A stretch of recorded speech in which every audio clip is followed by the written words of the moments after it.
mga timawa na 'to na gumawa ng paraan para meron silang ibabato sa mga Duterte at meron silang panakip sa mga totoong issue ng Pilipinas, 'di ba? Ano yung mga issue ng Pilipinas, yung, pagbaha, ano pa, yung flood control, siyempre hahanapin 'yan.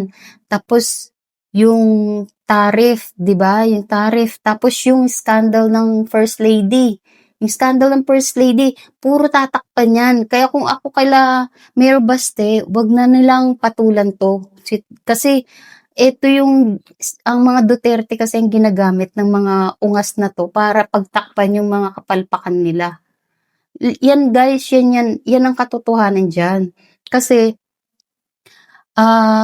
kumukuha sila ng itong mga timawa din na media, kumukuha sila ng idea sa mga Duterte. Kung ano yung sinabi ng mga Duterte, kinukuha nila, pinipick up nila, tapos tinitwist nila, tapos sinasabi nila kay Diwata, sinasabi nila kung kani-kaninong kalaban ng mga Duterte, tapos ginagawang big deal.